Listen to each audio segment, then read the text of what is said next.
దేవుని వాక్యం సెలవిస్తుంది, నీ వయసు ఎంత ఉన్నప్పటికీ, నీ అనుభవాలు ఎలా ఉన్నప్పటికీ నువ్వు ఒక పసిబిడ్డ వలె మారాలి. Unless you become like little children you cannot enter in to the Kingdom of haven. మీరు పిల్లల వంటి వారు అవ్వకపోతే పరలోక రాజ్యంలో ప్రవేశించలేరని యేసుక్రీస్తు ప్రభు సెలవిచ్చారు. ఇక్కడ కూడా వ్రాయబడి ఉంది, పసిపిల్లల వలె మీరు అవ్వాలి. పసిపిల్లల వలె అవ్వడం అంటే ఏంటి?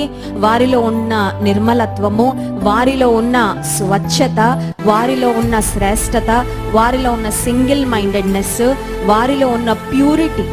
పసిపిల్లలకి ఏ పాపం తెలీదు. పసిపిల్లలకు ఎలాంటి వంకర ఆలోచనలు, వంకర చూపులు, లేకపోతే ఇతరులకు కీడు చేయాలనే ఆలోచన ఏముండవు.